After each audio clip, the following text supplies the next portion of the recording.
kayaknya ini doa gue yang dikabulin nih. Beberapa tahun yang lalu gue tuh doa, di sana itu gue doa. Dalam doa gue tuh gue bilang, ya Allah, saya mau kesini segampang saya mau ke masjid dekat rumah. Pada saat itu Ana masih jadi tetangganya. Setahun berikutnya, 2 tahun berikutnya gitu ya, akhirnya terbentuklah bisnis umroh dan gue memang jadi gampang ke sana gitu. Apa yang bikin lu bisa sekeren ini sekarang, Mas? Lu pernah nggak lewatin fase yang kayak, gue yakin lu bisa sekeren ini karena lu udah pernah ngelewatin yang namanya, kalau orang-orang bilang tuh turning point of life-nya ya. Ini gue kasih tahu ya caranya ya. Teman-teman, ayo ya. cepet dicontek dulu strategi ini. Jadi kalau lu mau buka travel,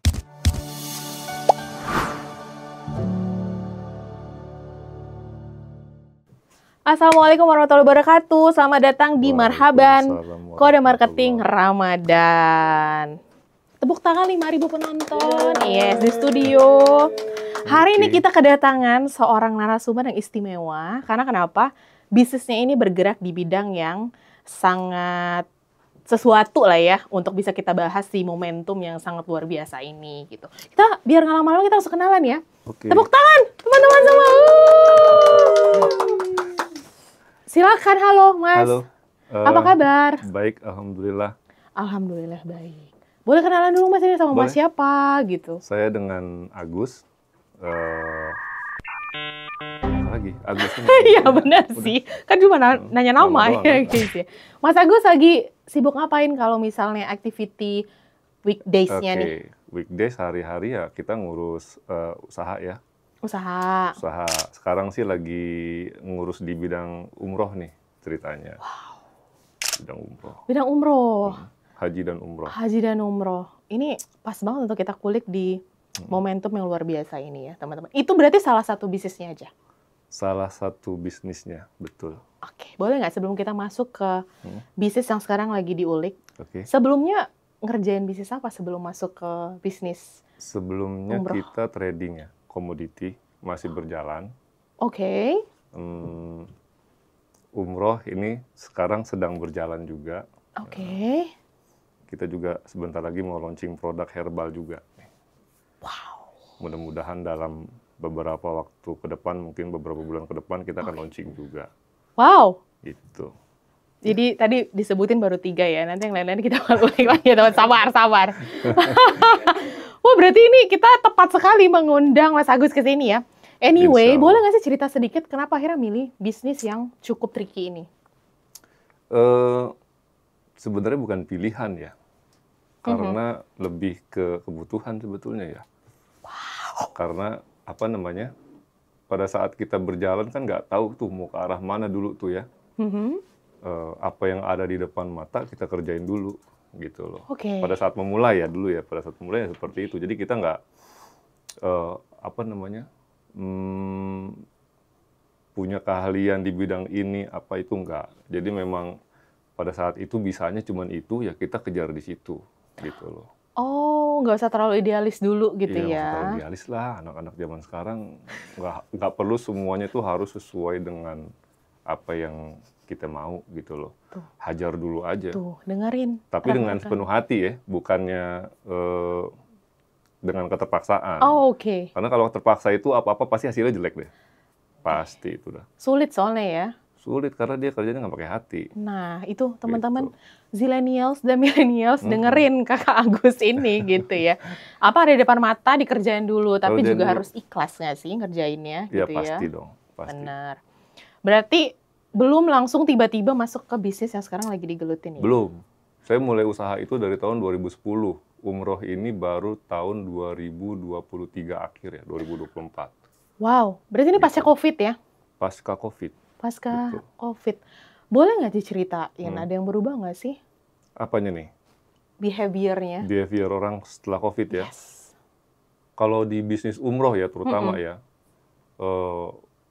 gue sih masuknya di momen yang cukup tepat sebetulnya. Karena kan COVID itu sempat Mekah Madinah itu ditutup selama 2 tahun kalau nggak salah. Jadi begitu buka, gue masuk gitu. Momentumnya itu momentumnya pas, orang tuh udah kangen, ya kan udah 2 tahun nggak ke sana. Yes. Jadi kita tuh bukan bukan kebetulan sebenarnya. Karena gue ngelihat momen pada saat itu, karena demand-nya memang lagi cukup tinggi, makanya kita siap gitu loh untuk masuk ke bisnis itu. Dan sekarang juga kan kalau gue lihat ya, pemerintah Saudi tuh lagi gila-gilaan tuh. Visit Saudi. Dan bahkan yang gue dengar di 2030, besok itu kapasitas hotel-hotel ya, terus untuk ibadah haji itu dari 2,5 juta mau naik ke 5 juta pengunjung. Ya, 2 kali lipat. Makanya itu kan sesuatu sebenarnya, dan Indonesia ini kan negara dengan muslim terbanyak ya. Yes. Jadi kayaknya kalau kita nggak coba di bisnis ini, kita rugi gitu. Ini peluang sih sebetulnya. Pandai melihat peluang ya. Sebenarnya nggak pandai juga sih sebenarnya ya. Sangat humble, tidak pandai, nggak terlalu pandai melihat peluang, tapi lihat momentum pandai. Lihat momentum, ya kebetulan kelihatan aja Oh, oke.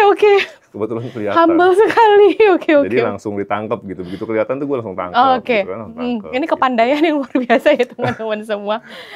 Oke, berarti kalau gitu kan di 2023 momennya orang lagi kangen-kangennya mau visit ke situ gitu ya. Betul. Ada demand-nya juga, jadi kita supply. Tapi kan banyak juga orang yang melihat peluang yang sama untuk bisnis ini sih. Gitu. Nggak semua sebenarnya ya. Oke. Makanya kan peluang itu bisa kelihatan bagi orang yang melihat sebetulnya. Kan banyak juga, kayak lu pada nih ngelihat nggak ada peluang bisnis umroh pada saat itu? Ngelihat, tapi kita nggak ada purchase power untuk itu. Nggak selamanya purchase power. Oh iya, oke. Sebenarnya ya, kita lihat ya. Jadi memang gimana ya ngejelasinnya? Cuman keberanian aja sih untuk melangkah sebetulnya gitu. Yes, keberanian yang terukur ya, Mas. Keberanian ya pasti terukur ya, tapi nggak ukur-ukur banget juga sih. Nah, itu salahnya kita. Kita ini penuh pertimbangan anaknya, karena basicnya memang anak research, jadi apa-apa diukur gitu. Gitu lu begitu lu selesai ngukur, nanti orang lain itu udah di depan lu. Iya, gitu benar. Loh. Tapi anyway tetap kita perlu. Tetap perlu diukur. Tapi jangan terlalu ngukur lah. Gitu. Kalau kita buat pelaku usaha ya, kalau kita terlalu ngukur resiko, biasanya nih itu akan ada ketakutan-ketakutan tuh dalam menjalankan bisnis. Nanti kalau gini gimana? Plan A. Kalau begini gimana? Plan B. Kalau gini gimana? Plan C. Tiba-tiba ada orang lewat tuh, gitu. Bye. Ya kita kelewatan guys. Kita kelewatan. Bus selanjutnya gitu ya. Sambil jalan bolehlah diukur, tapi sambil jalan dulu aja gitu. Oh, ini bagus banget insight-nya ya teman-teman. Jadi jangan terlalu banyak ngukur, nih terlalu banyak takutnya. Jadi nggak jalan-jalan dan nggak dikerjain. Betul. Gitu. Oke.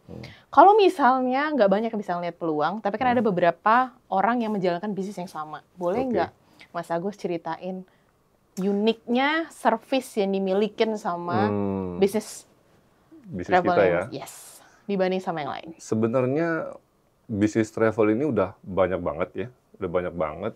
Bahkan yang gue tahu sih se-Indonesia itu udah di atas 2.000 ya. Udah di atas 2.000 perusahaan travel umroh, dan persaingannya emang ketat, ya. Ketat dan berdarah-darah lah kalau gue bilang ya. Karena kalau lu pada lihat di sosmed itu perang harga gila-gilaan sekarang. Wow. Tapi balik lagi ya, apa ya? Gue sih gampang aja belajar dari toko handphone tuh di Harko atau di Mangga 2. Mangga 2, iya benar lagi. Satu lantai, semua jualan handphone, semua ada rezekinya gitu loh. Jadi bisnis boleh sama, tapi rezeki itu beda gitu. Udah dibagi tuh, ya kan? Jadi kita nggak usah takut. Ini kan sama, dia kan udah jualan itu. Terus apa bedanya sama gue? Ya gimana ya? Kalau kita terlalu mikir ke situ, nanti semuanya tuh udah ada yang supply pasti. Semua di dunia ini mana yang belum ada gitu? Ada nggak? Waktu gue masuk di komoditi ya, gula pasir, itu gue belum lahir juga gula pasir udah ada. Gitu. Bahkan gula pasir ini kan bisa dibilang nggak semua orang bisa masuk ke bisnis itu. Karena bisnis yang bisa dibilang butuh kapital yang cukup gede gitu loh. Lu punya duit juga, lu belum tentu menang di bisnis ini gitu. Jadi nggak ada kaitannya sama sekali dengan apa namanya kepandaian, kelihayan tuh pasti ada lah ya. Tapi gue sih lebih ngelihat ke ya faktor luck aja sih sebetulnya. Faktor luck ya mungkin gue dikasih sesuatu ya rezeki gue gitu ya. Di sini, di umroh, di mana gitu ya. Ya gitu aja sih sebenarnya. Nggak ada yang spesial, nggak ada yang dihitung-hitung, semua berjalan gitu aja sebetulnya. Oke, ini perspektif yang berbeda dan unik banget teman-teman. Jadi gak usah ngukur dulu, jalan aja dulu sambil diukur gitu ya. Betul. Ada yang unik, nggak ada yang unik, faktornya luck. Oke, let me ask you something. Kalau kita ngomongin segala sesuatu di dunia ini probability yes or no, dan kemudian nggak semua orang punya power dan juga source yang sama orang yang bisa bikin pilihan tanpa banyak mengukur. Jadi kan dia punya limited sources, dia harus menghitung belah mana dia harus optimalkan, mana yang dia harus lepas gitu. Banyak juga kejadian beberapa partner kita juga punya bisnis yang sama anyway gitu. Cuman memang akhirnya collapse di beberapa tahun terakhir. Jawabannya simpel, ditanya apa yang bikin mereka beda, mereka langsung bilang bahwa mereka punya pricing affordable untuk target marketnya. Tapi loss di networking ketika memilih akomodasi dan bla bla bla. Nah, menurut seorang yang udah punya bisnisnya sampai dengan detik ini gitu ya berjalan dengan baik, yang disebutin tadi sama yang nggak punya faktor luck sampai detik ini anyway gitu ya. Apa sebenarnya kunci dari bisnis yang lagi dijalankan sekarang? Kalau ditanya kunci, gue juga bingung ya kuncinya apa gitu ya.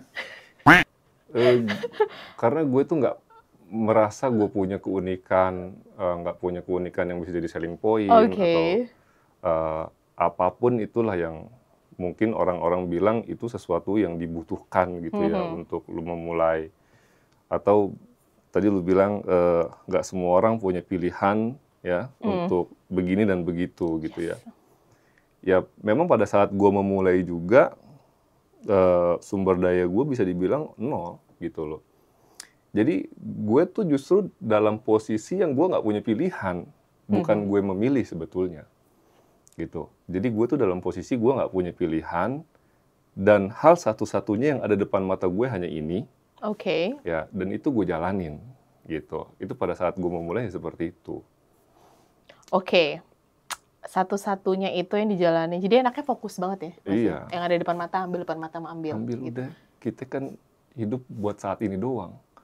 Ya kan, gak usah capek-capek lu mikirin besok setahun lagi. Tuh, YOLO ya guys. Kan? Berarti YOLO ini bagus ya untuk diterapkan dalam pengambilan keputusan jalan bisnis. Iya sih sebenarnya. Lu ngitung-ngitung amat, kalau besok lu nggak ada gimana? Ya udah kita bye-bye kan? Gitu. Nggak jalan-jalan gitu ya. Oke. Berarti ini adalah case-nya ya teman-teman. Mas, ini sangat unik anyway. Karena dari beberapa narasumber ya kalau kita tanya apa kelebihan dan strength-nya gitu. Terus gimana unique selling point-nya gitu. Kayaknya satu benang merah yang ditangkap dari pembicaraan dari awal sampai dengan akhir adalah keberanian ya. Nah itu mungkin, keberanian untuk memulai. Gak semua orang punya keberanian itu. Mental ya? Mental, ya mungkin ke situ ya.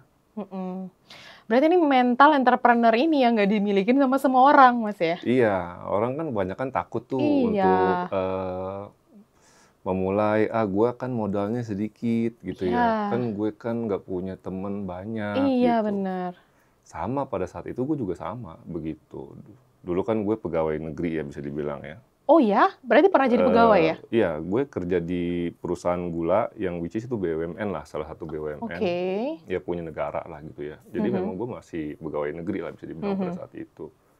Ya kita semua tahu pegawai negeri seperti apa. Apa namanya.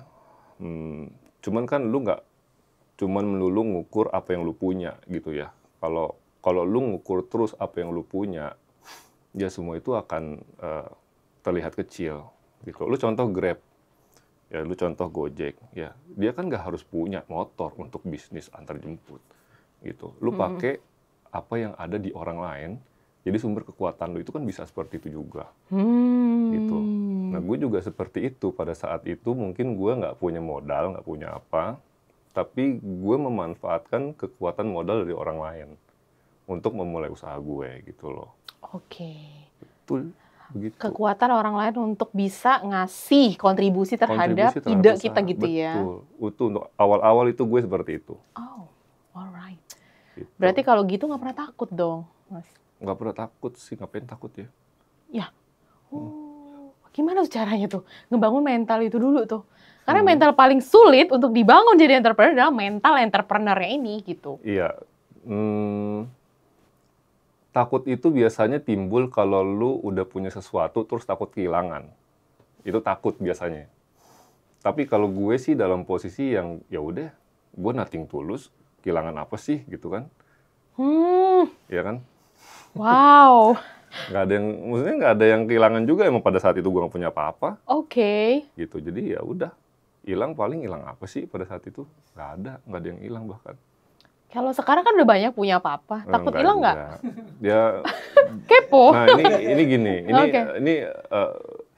ini yang harus diatur ya, ketika orang misalnya dari tahun pertama sampai tahun kelima dia akan naik. Tahun kelima, tahun ke-10 udah mulai settle.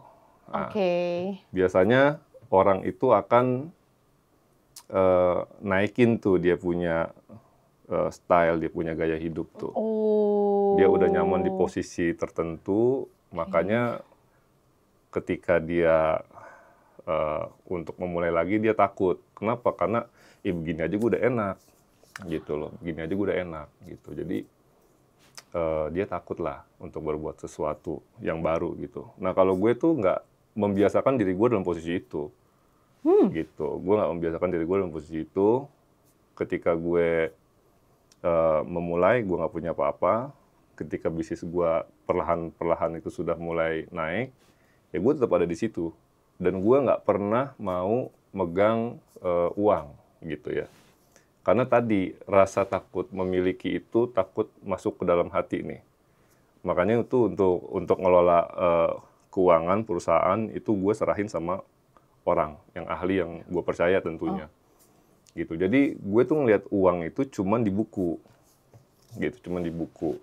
Sementara gue itu selama ini ya cuman ya udah gaji gue berapa, gue gajian dari perusahaan yang gue bikin, gue gajian, gitu ya. Jadi ya udah, gaji itulah yang gue manfaatkan untuk kehidupan gue gitu. Perusahaan itu tetap berkembang, jadi seperti itu.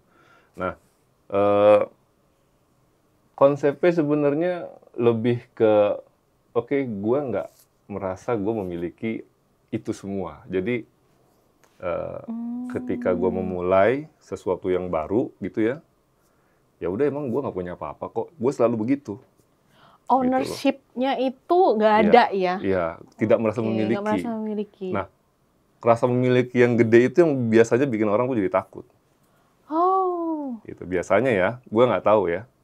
Kan orang kalau udah punya sesuatu takut kehilangan biasanya. Bener lagi. Tapi kalau orang tuh nggak merasa memiliki, ya udah, ngapain lu takut, kan begitu ya.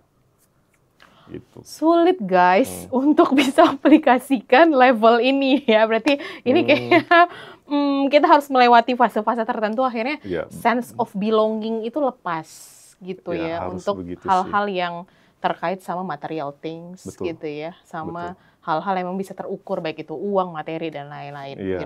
Gitu. Ya bisa bilang begitu sih. Berarti fokusnya adalah ya udah kembangin bisnis gitu ya, jaga gaya hidup. Jaga gaya hidup. Anak sekarang tuh beda ya. Gimana tuh? Kita ngobrol anak sekarang yuk, gimana? Anak sekarang itu kan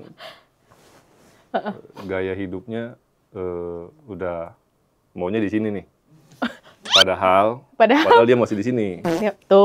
Dengerin nih. Padahal masih di sini. Iya benar. Gitu. Jadi itu sih, jadi yang dia kejar itu. Kalau orang sudah fokus pada itu ya tadi, jadi dia tidak berfokus pada hal-hal besar. Yang fundamental Gitu. Padahal yang harusnya dia punya itu fundamental itu tadi. Gitu. Boleh nggak spill? Fundamental apa yang harusnya anak-anak kekinian ini punya dulu gitu untuk sampai pada level yang bisa di reach out lah in the future gitu. Fundamental yang pasti agama, ya, tauhid, ya. Ketuhanan yang Maha Esa loh. ya kunci dari apa yang tadi gue jelasin panjang lebar tuh sebenarnya tauhid rububiyah ya. Boleh Mas, Keesaan sampaikan. Tuhan. Jadi Tuhan itu maha pemberi rezeki, yang kita harus yakin rezeki kita itu sudah dicatat 50.000 tahun sebelum langit dan bumi ini tercipta. Lauhul Mahfuz itu Iya, ya. jadi pena sudah diangkat, tinta sudah kering, ya. Jadi ya sudah, kita sudah diatur, semua sudah dibagi. Nah, cuman kan masalahnya kita belum tahu pembagian kita seperti apa, benar kan? Ya. Iya lagi nanti bagian mana nih? Ya, Tapi itu, dengan kita nggak tahu, kita harus tetap usaha dong. Itu ikhtiar.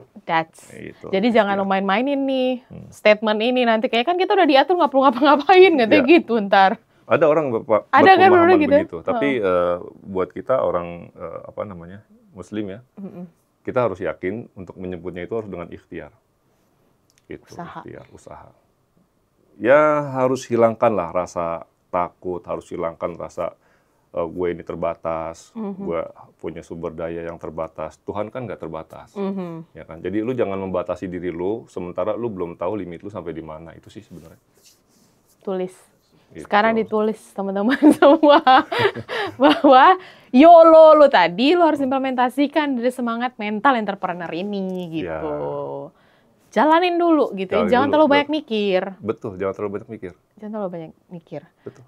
Mulai aja dulu. Kayak sempat dengar hashtag itu ya, mulai aja dulu. Sabur gitu. Aja dulu, ya. Iya, lakukan dulu gitu. Dulu. Jangan banyak mikir nggak dijalan-jalanin. Ya, alright. Oke, kita udah tahu sekarang posisinya adalah kalau kita ngomongin versi unique selling point itu nggak akan make sense lah. Ya, nggak ada. Gue nggak punya itu semua sih sebenarnya. Apa yang bikin lu bisa sekeren ini sekarang, Mas? Lu pernah nggak lewatin fase yang kayak, gue yakin lu bisa sekeren ini karena lu udah pernah ngelewatin yang namanya, kalau orang-orang bilang tuh turning point of life-nya ya. Kan semua orang kan nggak semua orang pada titik itu, sampai pada level penerimaan, melepaskan segala sesuatu yang kita punya tanpa merasa bahwa itu milik kita, itu nggak semua orang bisa di level itu gitu kan. Boleh nggak diceritain? Turning point ya, ya mungkin ya dulu kita waktu memulai usaha kan ya biasa lah ya dengan apa namanya, dengan hasrat yang menggebu-gebu ya. Menggebu-gebu, passionate banget gitu. Ya betul, ya, pokoknya ambisinya nggak kira-kira gitu ya. Ya semua cara kita lakukan, hajar gitu ya. Ya memang pada saat itu ada hasilnya. Tapi ternyata hasil yang lu dapet itu apa ya, nggak membawa lu merasa bahagia dengan apa yang lu dapatkan gitu loh. Oh my God. Jadi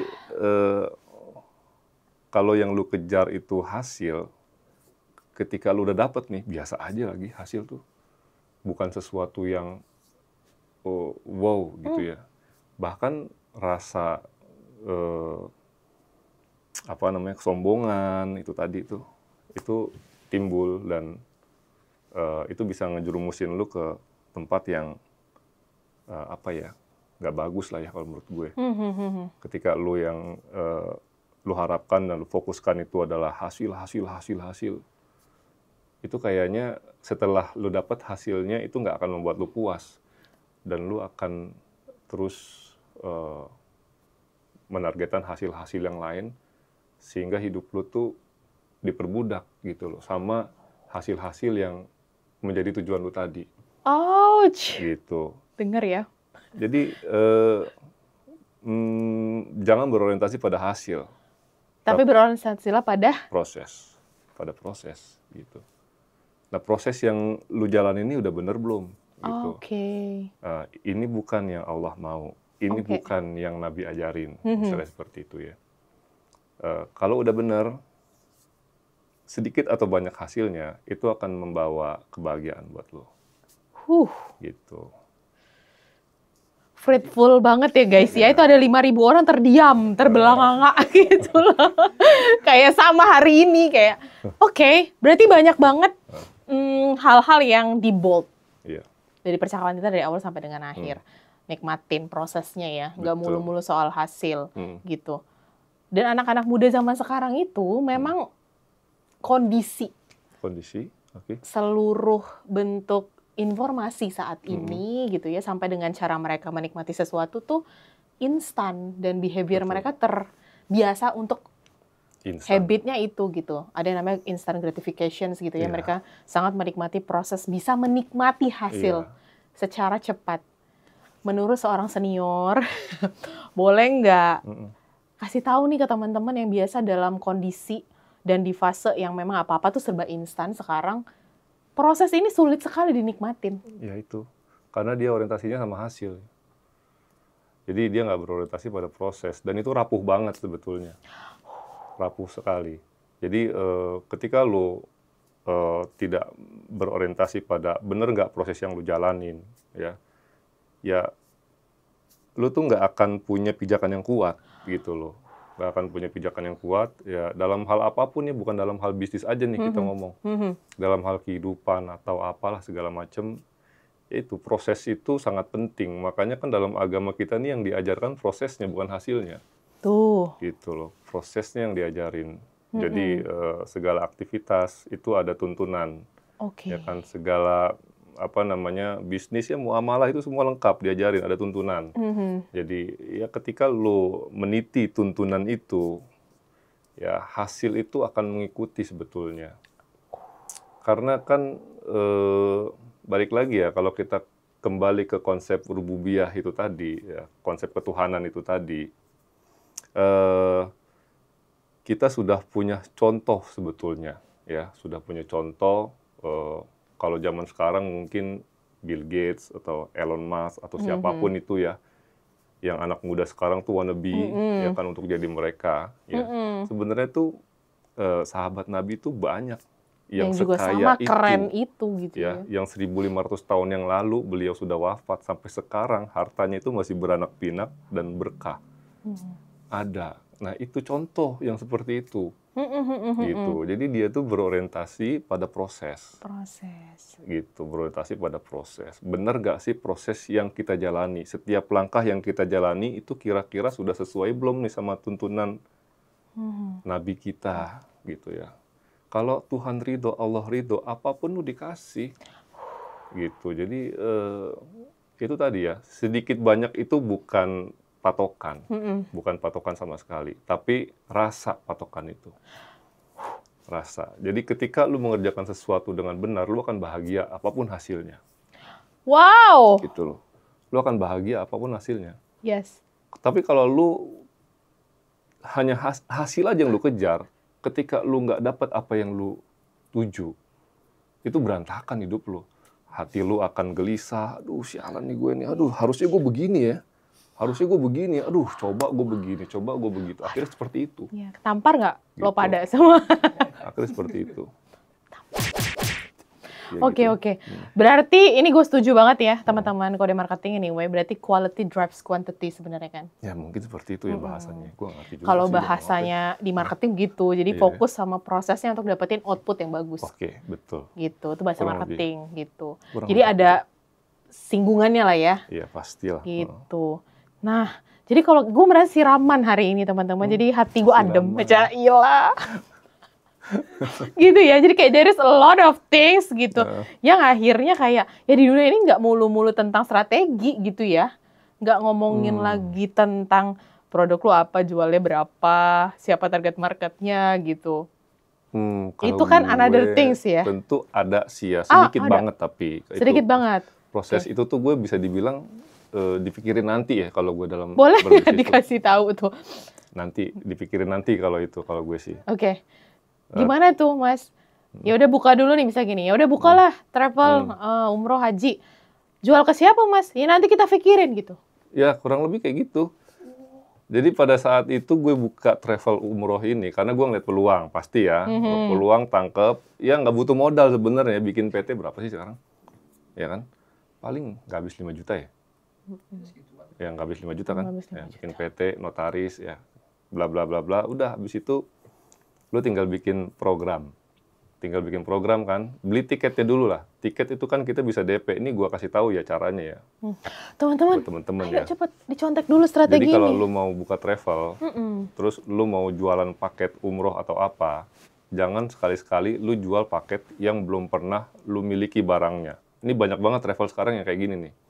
Dia belum punya bookingan tiket, tapi dia udah jual. Gitu. Dia cari dulu jamaah nih. Oke. Cari jamaah dulu, habis itu dia udah dapat nih jamaah, baru dia cari-cari tiket. Ya, kalau dapet, kalau enggak nanti jamaahnya mundur ya Bu, Pak, maaf Pak, ini pesawatnya lagi penuh, dia bilang gitu. Padahal dia emang belum booking tiket, gitu. Akhirnya apa? Orang tuh tertunda berangkatnya dan lain sebagainya. Nah, itu yang banyak banget terjadi sekarang. Oke. Ya kalau gue pada saat itu gue berani untuk ngambil keputusan, oke, gue berangkat tanggal segini karena tanggal segini liburan anak sekolah, karena begini, misalnya gitu ya. Ya udah gue beli tiket plung. Habis itu cari-cari hotel, booking, ya kita jualan. Gitu. Yang beli ada nggak? Gue yakin kalau ada yang jual pasti ada yang beli sih. Gitu loh. Ini nih yang selalu bentrok sama orang marketing ya, lanjut Mas. Pasti ada yang beli. Iya, iya, gitu oke. loh. Ya udah jualan aja, terus ada yang beli penuh juga kan akhirnya gitu loh. Itu paket keberangkatan pertama gue, ya alhamdulillah penuh semua. Gitu. Dari situ gue berani ngambil lagi sebulan 1 keberangkatan. Penuh terus nih, alhamdulillah. Terus naik lagi kedua, penuh. Naik lagi ketiga, penuh gitu ya. Ya sudah, jadi seperti itu aja. Cara jualannya gimana sih? Ya bingung juga ya gue. Nah, sebelum gue tanya, dia udah bingung sendiri. Coba Mas, gimana cara jualannya? Ya bingung sih. Dapat jamaah dari mana kayaknya. Ya kita tetap ikhtiarnya pasti nawarin ya flyer, itu kita jadiin status WA. Personal networknya berarti, di status WA personal. Personal, kita juga ada IG. Oh, ada IG, ada oke. juga. IG kita juga nggak gitu rame juga sih sebenarnya, cuman 5.000 sekian followersnya. Ya udah usaha itu dengan kita upload flyer-flyer keberangkatan kita. Nanti dari temen yang udah pulang merasa puas, akhirnya ngerekomendasiin, misalnya seperti itu.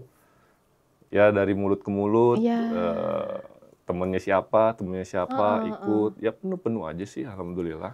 Karena dia ngerasa puas ya, jadi word of mouth aja gitu, rekomendasi temen. Berarti ini kan note ya, kalau di bahasa marketing kan rekomendasi teman word of mouth, jadi customer-nya udah ngerasa satisfied, dia bisa bilang kalau mau ini sama ini aja gitu. Betul. Ya itu pasti sih, kalau dia puas pasti dia akan bawa keluarga atau bawa teman kan. Betul. Pasti. Ada affiliate-nya nggak Mas nih travel? Affiliate itu maksudnya? Nah, kalau di sekarang kan misalnya kayak kalau aku merekomendasikan travel ini, kamu akan mendapatkan 10% dari gitu. Biasanya gitu bahasanya sekarang. Itu bisa kita bicarakan lah. Ada sih pasti.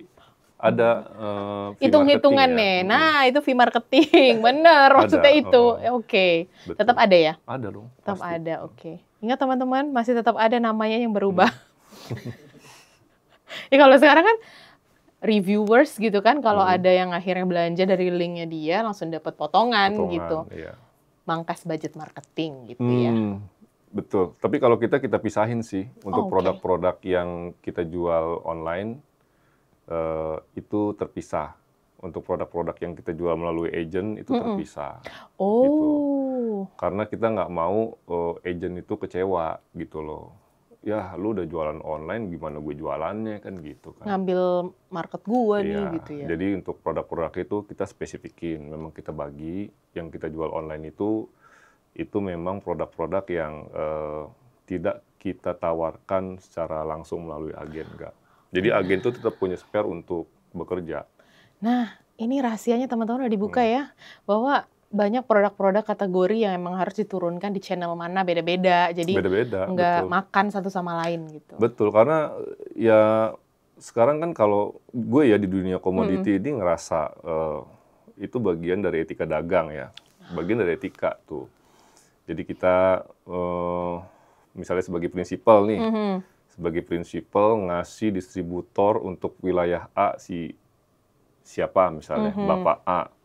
Terus di wilayah B itu siapa? Fair dong ya. Tapi kadang-kadang ada juga prinsipal yang oke, nanti gue ngasih ke wilayah A, tapi B ini gue spesialin. Nanti si B ini bisa nyerbu ke wilayahnya A. Nah, itu kan sesama produk kita jadi cakar-cakaran, gitu loh. Oh, benar. Gue nggak mau seperti itu. Damai-damai aja lah Damai-damai gitu. aja. Iya, Jadi si agen itu punya rezeki, ya kan? Gue juga yang jualan langsung, yang direct itu punya rezeki, gitu. Jadi semua happy. Yes. Nah, teman-teman ya fundamental things tadi diingat lagi balik ya, prosesnya tuh dibenerin dulu nih. Betul, betul, betul. Gitu, biar diikutin sama output yang sudah ditargetkan. Iya, betul. Gitu. Luar biasa ya. Nggak luar biasa sih. Tepuk tangan lagi 5.000 penonton. Ada 5.000 loh di sini. Oke, Mas, kita ngeliatnya tadi kan strateginya ya, basicnya ujung-ujungnya memang networking gitu ya, sama referensi dan rekomendasi orang-orang udah puas sama bisnisnya.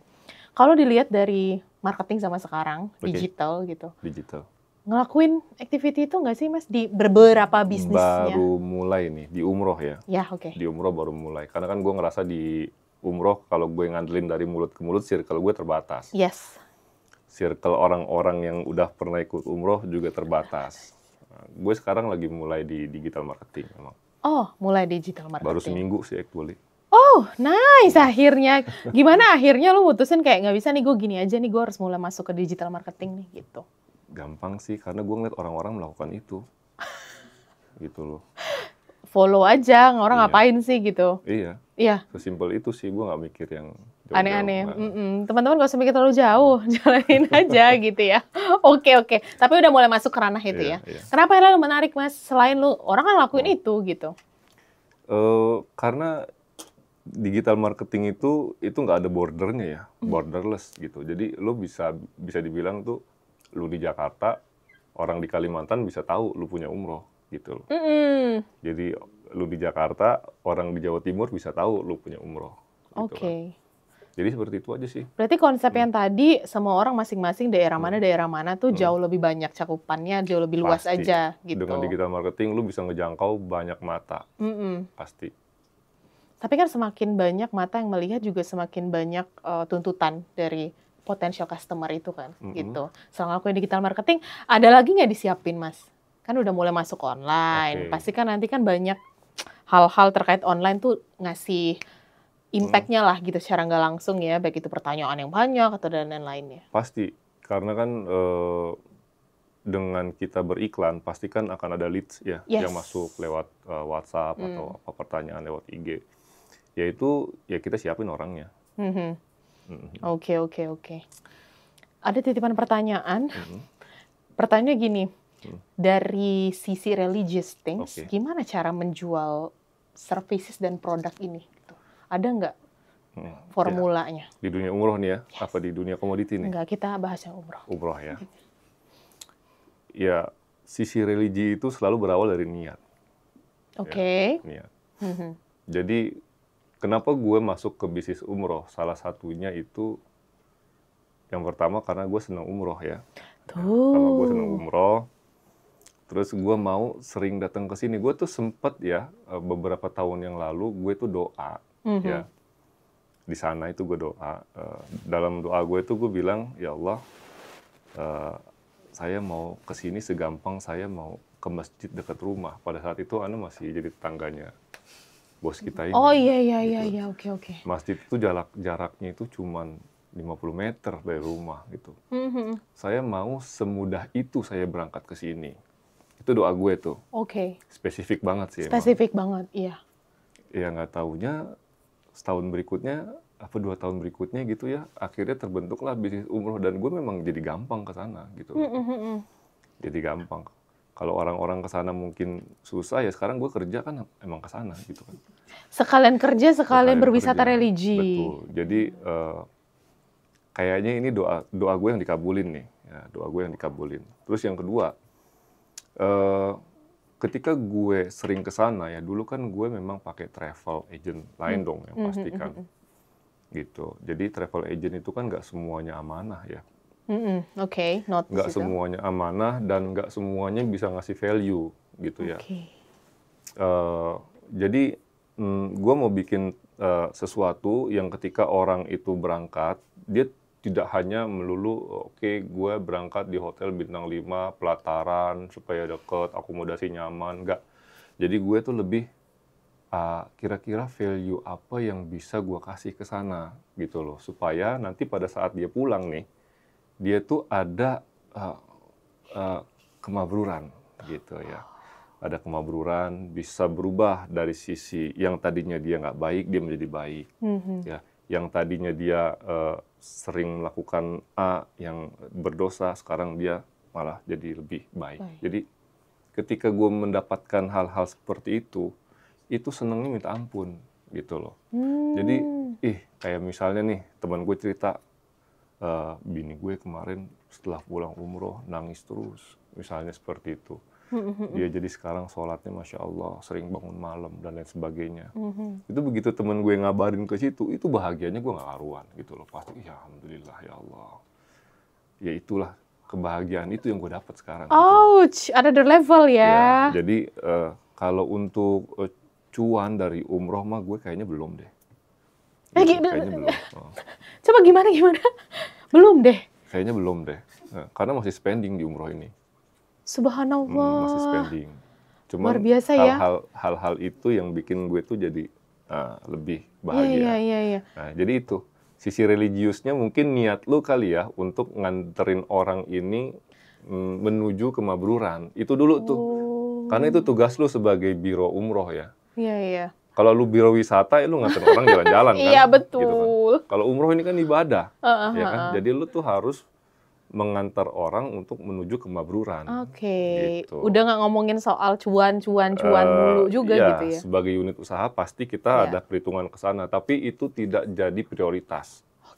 Nggak jadi prioritas gitu. Prioritasnya itu tadi, apa sih value yang lu bisa kasih buat teman-teman yang ikut umroh bareng lu gitu. Tapi bertahan sampai detik ini ya? 2025 kan ini berarti udah jalan 2 tahunan. 2 tahun. Oke. Ya dengan segala kekurangannya pasti ada. Nah, tadi sebenarnya udah disampaikan guys tantangan dan peluangnya dalam bisnis ini. Dalam percakapan kita yang sebelumnya gitu. Kalau ngomongin peluang udah banyak dilihat peluangnya. Betul. Tantangan 5 tahun ke depan Mas Agus gimana? Kira-kira dengan dunia yang segitu terkoneksinya sekarang gitu. Tantangan sih gue nggak begitu ngelihat apa ya tantangan, maksudnya dari sisi, maksudnya tantangan itu bisa dibilang itu kali ya. Apa kira-kira resiko lu yang bakal lu hadapi gitu ya? Kurang lebih kayak gitu. Kalau tantangan sih yang pasti ekonomi ya. Ekonomi Indonesia itu udah pasti lah ya. Wow. Kita semua tahu mungkin ya banyak orang yang sekarang merasa bahwa duit di bawah ini lagi nggak ada. Misal seperti daya beli itu menurun dan lain sebagainya ya. Mungkin loh. Mungkin. Iya benar. Katanya sih begitu. Benar. Ya gelap bisa dibilang ya. Iya. Tapi padahal lagi hidup lampu. Tapi kalau lu bicara di bisnis umroh itu kan sebenarnya undangan ya. Yang undang kita tuh yang punya 2 tanah suci di sana, gitu loh. Coba kalau lu diundang sama presiden ya, kira-kira Pak Prabowo ngasih lu tiket nggak untuk pergi? Tergantung nih kalau lagi masa efisiensi, salah. Forget it. Ya datang dong. Ya. Gitu. Kalau orang mengundang tamu kehormatan, ya, jadi pasti yang mengundang itu akan ngasih lo tiketnya, privilege-nya ngasih lo hotelnya, ya kan, untuk lo pergi ke sana ya, memenuhi undangan dia. Nah, kalau lo bicara undangan umroh, ini undangannya dari Allah gitu yang punya langit dan bumi ini gitu. Jadi kita tidak bicara lagi situasi ekonomi, inflasi, atau lemahnya daya beli. Ketika lu diundang, lu berangkat. Gitu. Jadi, ya sudah. Ketika lu diundang, lu pasti dikasih rezekinya untuk berangkat. Gitu. Jadi kayak gitu sih. Jadi keyakinan kayak gitu yang remeh-temeh aja sih gue. Itu nggak remeh-temeh sih Mas Agus ya. Karena itu butuh banyak sekali fase dalam kehidupan sampai mindsetnya udah sampai set up di situ gitu. Fase ya nggak tahu juga ya gue fase apa ya, kayaknya enggak juga mungkin sih. Turning point-nya tuh udah gitu udah sampai pada titik yang kayak stable. Apapun di dunia ini nggak begitu penting banget, ini jalanin dulu. Iya. Yes. Jalanin dulu aja. Tantangan pasti ada, tapi ketika lu ketemu masalah, ya lu harus menyiapkan diri lu untuk beradaptasi dengan masalah itu, yang pasti seperti itu. Tapi kalau seandainya lu berpikir tantangan, terus yang jadi itu kita ya. Kayaknya di depan itu gelap banget tuh, nggak ada apa-apa tuh. Nah, ini untuk kondisi sekarang gitu tuh gimana tuh? Gelap. Ya udah Ya gitu. udah, kalau gelap ya sudah tidur kita kalau begitu. Jadi Suka nih gue. Iya. kalau gue sih nggak ngelihatnya nggak gitu ya. Sama. Gue ngelihat itu lebih ke ya lu harus berbaik sangka lah Ya dalam gue hidup jualan ini. lilin lah kalau gelap ya nggak sih? Ya, Jadi center loh. lu harus berbaik sangka. Lu harus berbaik sangka, lu harus punya lu harus punya keyakinan bahwa lu tuh sudah dijamin hidup lu. Jadi ya sudah, apalagi yang lu takutkan. Oke, sebagai orang yang sudah sampai pada titik maturity level yang kita nggak usah pertanyakan lagi nih Mas Agus ya.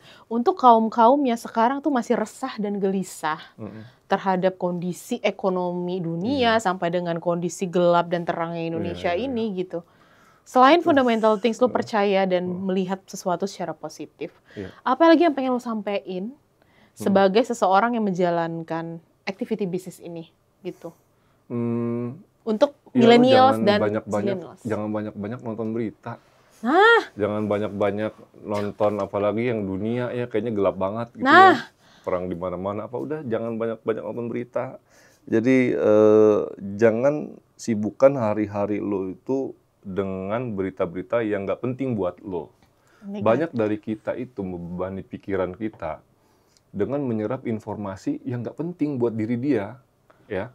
Sekarang kan memang zaman informasi ya, banyak banget informasi tentang A, tentang B, tentang C. Itu kalau lu pantengin terus, habis waktu lu untuk ngelihat informasi-informasi yang manfaat itu nggak ada buat lu. Gitu ya. Jadi itu, lu akan ngelihat dunia ini tuh dari sisi informasi yang orang-orang itu kasih, gitu loh. Padahal kan informasi itu belum tentu benar apa salah. Betul nggak? Belum tentu itu informasi itu mencerminkan kondisi yang sesungguhnya. Sebenarnya. Ya gue nggak tahu ya di dunia media itu seperti apa. Mungkin ada penggiringan opini, ada segala macamnya itulah, gue nggak ngerti. Tapi yang jelas kalau gue sih nggak mau membebani pikiran gue itu untuk membaca informasi yang nggak penting buat gue. Jadi gue fokus aja ke apa yang gue lakukan gitu loh. Itu sih. Jadi lu nggak usah mikirin kondisi gelap, kondisi terang. Pokoknya lu yakin kalau misalnya lu melakukan yang terbaik, ya hasilnya itu mudah-mudahan baik. Kalaupun hasilnya itu tidak baik dari segi kuantitas, paling tidak apa yang lu lewatin prosesnya itu ada value pahala buat lu, gitu. Karena banyak sedikit itu hasil ya, itu rezeki yang udah ditetapkan buat lo. Tapi prosesnya ini adalah ibadah, gitu. Nah, kalau prosesnya ini benar, lo dapat pahala. Kalau prosesnya ini salah, lo ya dapat dosa, gitu. Jadi Muslim itu enak, ya, enak jadi Muslim tuh, karena musibahnya itu bikin dia menjadi lebih sabar, ya, kemudahan atau rezekinya itu bikin dia jadi bersyukur, gitu. Apakah selalu pasti kemudahan bikin orang jadi bersyukur atau ada cobaan lain setelah bersyukur nggak dijalanin? Itu rumus ya, rumus. Karena bukan gue yang ngomong sih, ya, yang ngomong kan ya, junjungan kita Nabi Muhammad. Iya. Nah, kita ngomongin ini tadi, ada nggak sih spesialisasi strategi dari bisnis Rasulullah zaman dahulu yang lo sekarang implementasikan Mas dalam bisnis lo secara ketiplek-ketiplek gitu? Karena gue membaca 88 Jadi strategi bisnis. bisnis Rasulullah ya, kalau gue bilang gue udah melakukan ya masih jauh tentu.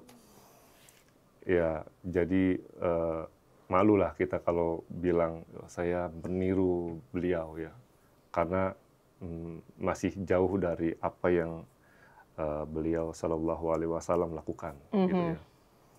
Jadi gue cuman gampang aja sih sebetulnya strateginya itu. Yang pertama, lu harus jadi orang yang bisa dipercaya, ya, dalam apapun ya, nggak cuma dalam bisnis ya. Apalagi pada saat lu sedang merintis atau memulai, trust itu adalah modal yang paling besar, ya, modal yang nomor satu itu trust. Jadi lu nggak boleh curang, lu nggak boleh selingkuh, ya, lu nggak boleh mengkhianati orang-orang yang pernah lu janjikan sesuatu. Jadi itu amanah nomor 1 ya, trust itu nomor 1. Terus yang kedua, lu tuh harus usaha dengan cara yang jujur, gitu, dengan cara yang jujur. Jadi sebisa mungkin lu nggak perlu berbohong dalam kegiatan-kegiatan usaha yang lu lakukan. Misalnya nih, ini contoh kecilnya aja ya. Misalnya contoh kecilnya ada orang misalnya jual beli nawar, boleh nggak harganya sekian? Oh nggak boleh Pak, modalnya aja sekian, padahal modalnya nggak segitu. Misalnya itu contoh kecil aja, lu kenapa harus bohong gitu loh? Kalau itu bagian dari rezeki lu, dengan lu bohong atau dengan lu jujur, tetap hasilnya akan sama kok gitu loh. Jadi ya itu tadi, amanah, jujur, dan lu harus jadi orang yang bisa dipercaya sih. Jadi orang itu akan tenang ketika bermuamalah dengan lo, gitu loh. Karena dia tahu lu nggak akan curang, gitu. Nggak overthinking, ya, gitu ya, nggak trust issue. Kenapa Nabi Muhammad itu sebelum beliau diutus jadi Rasul, beliau itu memang sudah dikenal sebagai seorang yang sangat amanah, gitu. Bahkan orang Quraisy itu pada saat itu menitipkan harta benda mereka tuh ke Nabi, gitu ya. Saking amanahnya, kalau ada orang yang ingin berpergian jauh, itu mereka hartanya dititipin ke Nabi. Mereka hartanya dititipin ke Nabi, karena dia tahu dengan dititipi hartanya ke Nabi, ya, itu insya Allah nggak akan berkurang hartanya itu. Bahkan setelah beliau diutus pun, dan orang-orang tuh memusuhi beliau, musuhnya itu masih menitipkan barangnya di tempat beliau, gitu. Jadi sampai pada saat beliau hijrah dari Mekah ke Madinah, ya, itu ada satu sahabat yang memang ditugaskan oleh Nabi untuk mengembalikan barang-barang itu tadi ke musuhnya. Dititipin itu. Gitu loh, ke orang-orang yang memang menitipkan barangnya ke dia, saking amanahnya beliau. Coba kalau kita dalam posisi itu. Jual lah. Ya kan? Jual di online lah, pre-love gitu. Ya, ini orang ibaratnya udah musuhin gua, udah barangnya gua sikat nih. Gua sikat habis. Mungkin kalau kita seperti itu, tapi beliau tidak seperti itu. Jadi itu kunci dan modal utama kalau menurut gue ya. Gue pada saat memulai dulu ya, tahun 2010, ya yang gue punya cuma trust, kepercayaan. Gue nggak punya uang, gitu. Jadi ketika gue nawarin sesuatu, karena beli gula ini kan modalnya gede. Ya, pada saat gue memulai itu ya, beli 30 ton aja, itu mungkin nilainya itu hampir 300 juta, mungkin dulu. 300 juta pada saat itu, gue 300 juta itu mau cari kemana, ya kan? Ya itu, orang yang beli, itu boleh nggak Bu kalau bayar dulu? Boleh nggak Pak kalau bayar dulu? Bayar di depan, nanti setelah Bapak bayar, saya urus, nanti kalau sudah selesai, DO-nya sudah terbit, saya antar barangnya ke Bapak, gitu. Itu nggak akan terjadi kalau orang nggak amanah, nggak trust, gitu loh.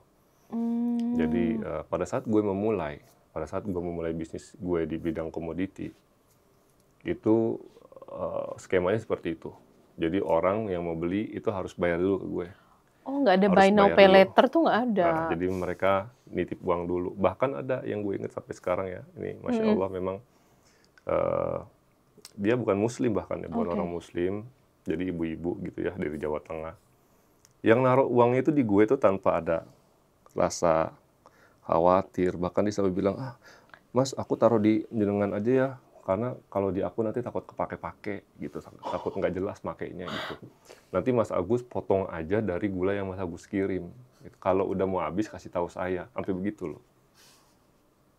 Percaya Bu, jenengan percaya. Itu pada saat itu tau nggak yang dititipin berapa? 2 miliar yang dititipin kan ke saya itu pada saat itu. Jadi potong ya, nanti kalau udah mau habis kasih tahu. Oh. Gitu. Kalau misalnya dipotong hari ini kirim berapa nilainya, besok kirim berapa. Kalau udah habis dia masukin lagi uangnya. Begitu terus. Jadi bukan modal dari mana-mana kan. Bukan modal yang tadi gue punya pilihan, gue punya sumber daya, bukan. gitu loh. Tapi itu bisa didapat karena apa? Karena itu tadi apa namanya, sifat amanah. Nah itu harus ada tuh di anak-anak zaman sekarang tuh. Harus Jangan ada cepu. banget gitu. Jangan dikit-dikit lu mau nyuri, dikit-dikit lu mau dapat bagian lebih, dikit-dikit lu ngerasa ih jasa gue kan lebih banyak, harusnya gue lebih gede. banyak, Ya udah deh nggak apa-apa, gue ambil sesuai kok sama jasa gue, misalnya kayak gitu. Ketampar nggak sih kalian semua ini? Nggak boleh kayak gitu. Jadi apapun itu lu harus jaga kesepakatan yang lu buat antara lu dengan orang lain gitu. Jadi itulah yang mungkin selama ini ngelihat orang tuh berbisnis dengan gue tuh mungkin ngerasa aman kali ya, ngerasa lebih tenang dan ya sampai saat ini alhamdulillah sih teman-teman masih menaruh trust yang cukup baik lah. Modalnya personal branding yang bisa dipercaya teman-teman. Bisa dipercaya. Itu yang penting. Nggak ada modal lain, cuma itu. Diri sendiri ya modalnya sendiri, ya. Limitnya tuh diri sendiri ternyata. Semoga di note di sini ya. Rekan-rekan generasi-generasi kekinian yang sangat bingung, nggak ada ini, nggak ada itu, banyak alasannya, bottleneck-nya padahal nggak ada gitu ya. Iya, betul. Oke. Jadi ngelihat sesuatu tuh harus positive thinking ya. Harus positive thinking. Jadi harus segala sesuatu kita punya niatan baik, percayalah dulu untuk dilakukan gitu ya. Iya, lebih ke situ sih. Luar biasa ya, agak banyak yang menampar diri gitu percakapannya sama Mas Agus hari ini, dan semoga di bulan suci ini juga bisa menjadikan momentum untuk teman-teman yang lagi nonton ini narik banyak sekali insight gitu ya, dan juga potensi-potensi dirinya tuh jauh lebih keren, dan juga nggak usah terlalu banyak mikir, dikerjain selama niatnya baik, selama apapun yang dilakukan bisa dipercaya gitu ya, dan nggak mengkhianati orang lain. Insya Allah nanti resultnya bakal bagus gitu. Insya Allah. Dan nggak usah terlalu banyak ngeliat berita negatif, nanti habis energi kita. Bener gitu. Yang nggak perlu buang, ya, yang nggak perlu buang. Pre-love nggak perlu, salah ya maksudnya, yang nggak perlu buang, nggak usah dilihat gitu. Too much information juga akan bikin kamu burning out. Iya. Terlalu banyak informasi tuh bikin lu jadi berpikir konspirasi inilah, konspirasi itu, wah itu mah jauh. Ya terus yang penting nggak dipikirin. Iya. Jadi orang itu kan kita nggak tahu ya kepentingannya kan. Media itu kan sebenarnya, kalau gue nggak tahu ya dunia media itu seperti apa. Tapi yang gue tahu mereka kan berbisnis. Kalau mereka berbisnis kan mereka akan cari informasi yang kira-kira laku untuk dijual, kan kira-kira seperti itu. Dan benefit buat mereka. Nah sementara kita yang menjadi penikmat informasi itu kan terbawa arus jadinya. Betul. Gitu. Jadilah kita pusing, makanya ada mental health issue banyak banget sekarang. Makanya fundamental dulu, Wak. Benerin dulu sisi itu. Betul. Gitu fundamentalnya dulu deh. Ya, benerin. Banyak-banyaklah kita untuk bersyukur ya dengan apa yang lu punya sekarang. Jadi jangan nganggap diri kita sekarang ini belum cukup, belum apa, dan lain sebagainya. Jadi sebenarnya kalau lu lihat lebih dalam di diri lu, pasti Tuhan tuh sudah memberikan banyak sekali kemudahan, ya. Memberikan banyak sekali nikmat. Coba lu dikasih mata 2 tuh, kalau cangkok mata berapa duit, ya kan? Ginjal 1 M, ada 2 udah 2 M. 2 ya, modal tuh modal. Bukan maksudnya modal diri. Iya, mata berapa ratus juta nih, kalau 2 dikali 2, ya kan? Iya, benar. Ya, lu kalau kursi roda ya, berapa duit ya. Oksigen yang kita hirup nih, 1 tabung berapa duit? Mahal banget. Ya kan? Ya udah banyak banget sebenarnya yang dikasih gitu loh. Cuman kadang-kadang kita mikir yang kita belum punya. Gitu. Jadi lu terpaku pada apa yang lu belum punya, lu lupa sama apa yang udah lu punya sekarang tuh udah banyak banget. Gitu loh. Ya itulah intinya ya. Rumput tetangga selalu lebih hijau, guys. Hijau, rumput tetangga mah hijau banget dah. Iya, yang kita merah, kuning, hijau, biru gitu ya. Jangan lihat situ deh. Ya. Nice banget. Kita mau ucapin makasih banget sama Mas Agus yang udah memberikan insight luar biasa untuk rekan-rekan Kode Marketing. Semoga apa yang kita obrolin hari ini bisa membawa sebuah ilmu ataupun rekomendasi gaya hidup yang baru gitu ya, atau mindset yang jauh lebih baik gitu. Kita akan ketemu lagi di Kode Marketing Marhabannya Ramadan untuk bisa ngomongin hal-hal seputar bisnis-bisnis yang memang bisa kita ikutin untuk bisa diimplementasikan jauh lebih baik dan jauh lebih barokah. Makasih Mas Agus. Sama-sama, Mbak. Bye-bye guys. Bye-bye.